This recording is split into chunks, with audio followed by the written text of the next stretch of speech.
Kia ora everyone, Talitha here. Welcome to this video. If we haven't met and you're somehow stumbling across this page in this video, my name is Talitha and I'm creator of Life Force Locks and Talitha Jane. Welcome to this frequently asked questions video.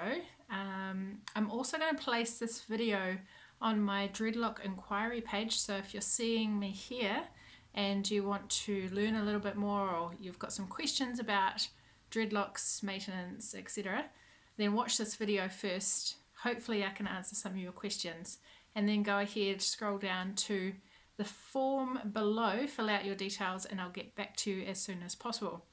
So this video is just answering some frequently asked questions that I'm noticing I'm getting a lot of, and instead of me individually answering each one 20 times over, I'm just going to do a video to address the main questions that are coming up, and hopefully I answer them. And if you have a question that hasn't been answered by me, or you can't seem to find the answer in the online world, then drop it below this video and I will get on to creating a video.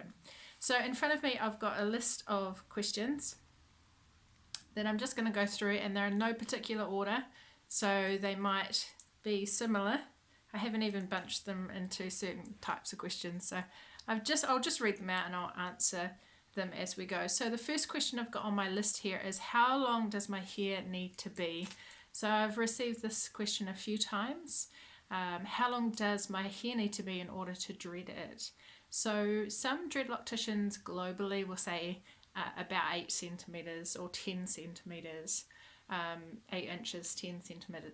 I think that's 10 centimeters. Anyway, my preference is at least 20 centimeters, because that gives enough room for the lock to be created, for a little bit of space at the root so that we can let the dreadlock sit a bit and it's not going to irritate your root, your scalp, sorry. So ideally I like to work with 20 centimeters worth of hair. So that's that question. You might see it variable across the board, but for me personally, 20 centimeters is awesome. If you wanted to extend your hair to make them longer, I do that. I do offer that service of extensions. So if you've got 20 centimeters worth of hair, and by the time we dread it, it will shorten it a bit, you can actually add some human hair or synthetic hair to the dreadlocks to make them longer. That is an option. The next question. I have dead straight hair. Can I dread it? So if you've got dead straight hair, if you've got a certain type of hair that might be really fine, oily, straight, yes you can. I use a technique called, I use a technique that I've termed the comb and hook technique, which I back comb and use a crochet hook.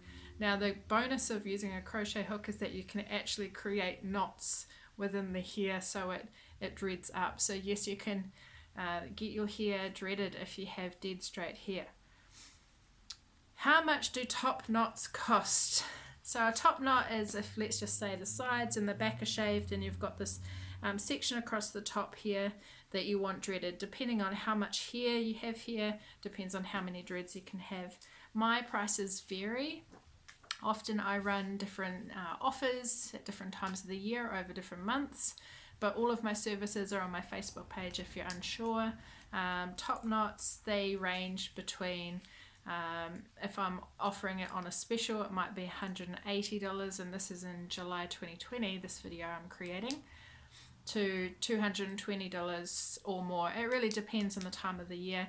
Often what I'll recommend is going by an hour by hour basis rather than paying for a full head creation, because then sometimes that can actually lower the price. But if you've got a question like that, and it depends on when you're asking me that question and this timeline of time, drop it in the comments or in the form below and I can answer you specifically whenever we are here, now or in the future. How long does it take? Okay, so that question is variable as well. It depends on how long your hair is, depends on how thick your hair is, it depends on how many dreadlocks you want. So roughly, on average, I'm new in the sense of creating dreadlocks. I've been doing this for nearly a year now. So I can do roughly about I'd say 6 to 8 dreadlocks in an hour. So it really depends on how many dreadlocks you want on your head, how long your hair is, and that's on a shoulder length kind of hair. So it could take anywhere between 5 hours, 6 hours, 8 hours, 10 hours, 12 hours or more.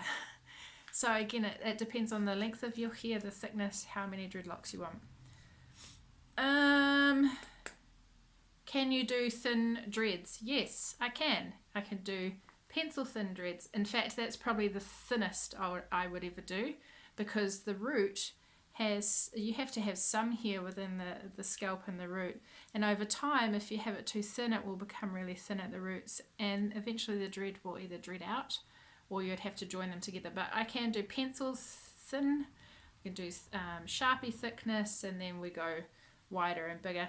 I wouldn't recommend doing really fat big dreadlocks because it takes longer to dry. There's more chances of mildew and dampness happening in the actual inside of the dreadlock. It's harder to maintain, and saying that, you know, if you've got a couple of big dreads, then you don't have as many to maintain. But I recommend sort of doing that thickness, or even just a double 2 of my dreadlock sizes, because you can maintain them relatively easily. Can you wash your hair? Yes, and please do. I've got plenty of videos on that, or at least I will be creating videos as well in the future around that. But yes, you can wash your hair. Within the first 3 weeks of getting dreadlocks, I recommend you don't wash your hair, because you want the dreads to have the best start in life, right? And so if we're playing with them, or if we're putting liquid in them, they're going to soften and loosen them up. If we're washing them, it's going to loosen them up a bit. So we want to give them the best start. So for the first 2 to 3 weeks, I personally recommend not washing your hair. And then after that, I recommend that you can. And when you work with me, I give you specific information about what to do and what to wash your hair with. Okay, the next question, what do I wash my hair with? So anything that is residue free. Residue, if you can imagine your bathtub, and you sit in your bathtub and you wash your body, and then you empty the bathtub and you don't clean out the bath, sometimes what you will see is this rim of residue around the bath of grime. And depending on the type of soap, that soap's going to pull the grime off your body or keep it stuck on your body. And so the same theory kind of happens with your hair. If you use residue soap, that grime and the residue sticks and gets pulled into the dreadlocks, and so that's not so great, because over time you can get dread rot and mildew buildup, which I will cover in a video to come. So anything that's residue free, personally I am moving away from using products in my hair. So I'm just doing 2 times a month I do a baking soda and an apple cider vinegar wash with my hair, and that's it. My hair seems to be pretty fine. So yes, you can wash your hair, and I can talk to you more about what kind of things you can use in your hair when you come to work with me. How often should I get maintenance? Okay, so this question depends. Again, if you are getting dreadlocks, what I recommend is you get your dreadlocks done, and then after your first wash, you come back to receive your first maintenance with me. I tighten up your dreads, I make sure that they're forming okay. Okay, then I recommend a month or 2 months after that, again, just to tighten them up, just to see how they're going. So in the start, you're going to have quite like consecutive maintenance sessions, and then once they're formed 6 to 8 months, you should start getting really tightly formed dreadlocks, and they'll begin the process of looking more like dreadlocks. Then you can start spacing them out to every 3, 4, 6, sometimes even 12 months. But if you're getting dreadlocks right from the beginning, I recommend at the start getting a few at the beginning of your dreadlock journey, and then as you progress on and the dreadlocks settle, then you can start to spread them out a little bit longer. If you've already got dreadlocks, depends again on how old your dreadlocks are, but either 3, 6, 9 months, every 3, 6 or 9 months. Sometimes people don't even do it once a year. How much are extensions? That's the next question. Extensions vary. whether or not you want to get human hair or synthetic hair, and I've done a video on the pros and cons of both, so go and check out my YouTube channel, or you can see all of the videos I create at lifeforcelocks.com/vlog, and the videos are all on my website. So if you've got questions around, or you want to know more about synthetic versus human hair extensions, go and watch that video. So it depends on what type of hair, how long the hair, the color of the hair, and how much hair you need. Okay, so it's variable again. You may wish to just do partial locks, so maybe 12 to 14 dreadlocks at the base of your nape of your neck. Obviously that's going to be cheaper than getting your full head dreaded. So it varies between 100, 150, 200, 250, 300 plus. So we need to have a talk if that's something that you want to do. I go ahead, I source the hair, I find the quotes, I send them back to you, you decide what you want, and then we go from there. I do have an installation fee for all the time that it takes me to go out there and find the hair and do all of that jazz, but also to install it into your head. So just keep that in mind as well as the price of the dreading of your hair. Next question, can I get extensions straight away? Yes, you can. Like I said, if you've got short hair and you want longer hair, you can get extensions. We dread your hair, we add the extensions. It's pretty straightforward. So yes, you can get extensions straight away. No, you do not have to wait. That was the next question. Do I have to wait? No, you don't have to wait. I personally got my hair dreaded. I then created extensions for myself. In fact, the tips of my hair now are just the leftovers. That's the length of my hair now, and the tip is just an extension. But I went and sourced hair, I created the extension, and I added them onto my own hair. So you can do that too. You can do it in installations. You could do it in one go. The world's your oyster. Okay, the next question, does it hurt? No, if it's done correctly, it doesn't hurt. If you have a sensitive scalp though, it might be quite uncomfortable, and at times you might feel a bit of pulling at the root because I use a hook. But I personally choose to start off of the scalp. I don't do my dreadlocks right up close to the scalp for two reasons. One, pain, and two, to let them sit a bit nicer on the head so they're not sticking up everywhere. Really depends on the dreadloctician and what they choose to do. So if you start further off the scalp, obviously the less it's going to be discomfort-wise to your head. Can I dye my hair? Here's what I have to say about that question. If you want to dye your hair first before you get your dreadlocks.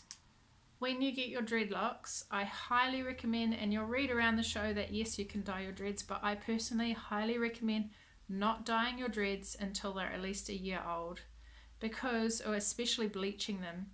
I've worked on a head of hair that has been bleached and over bleached, and we dreaded the hair. And then a few months later he came back and he had bleached his hair again, and literally the dreadlocks were falling apart. The dreads were falling apart and he had only just gotten them done. So one, it's a waste of money from your end if you over bleach your hair and they break, because we've really dreaded it. And two, it's not great for your hair. So I would recommend dyeing your hair to begin with and then getting dreadlocks, or waiting. Waiting. Right, next question. Or the other thing is too, you can use henna dye. That's a little bit nicer on the hair rather than bleaching it and using chemical dyes. Next question is, how much length would I lose? Okay, so how much length do you lose when you get your hair dreaded? So you have your hair. I personally the technique that I use, I try to maintain the length as much as possible. So you may end up losing about 5 to 7 centimeters of hair, maybe about that much, depending on the type of hair that you have and depending on how thick the dreadlock you want. So anywhere between 5 to 7 centimeters, I would say, you may lose. Next question. Can I wear a helmet? Good question. Yes, you can wear helmets with dreadlocks. what I would recommend is not wearing helmets when you first get your baby dreadlocks, because they are starting to form. They need to have time to gather, and they need to have time to start forming their dreadlock. And if you're squishing it down all the time, or if you're what's the word?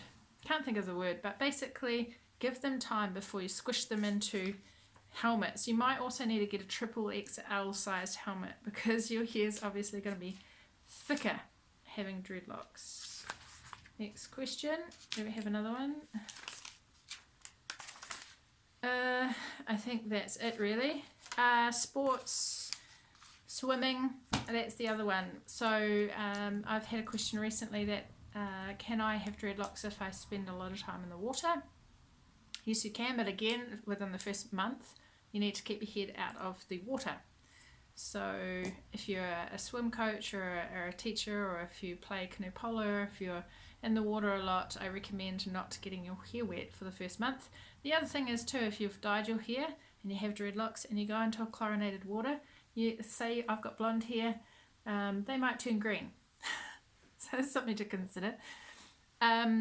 Yes, the other thing is wear a cap.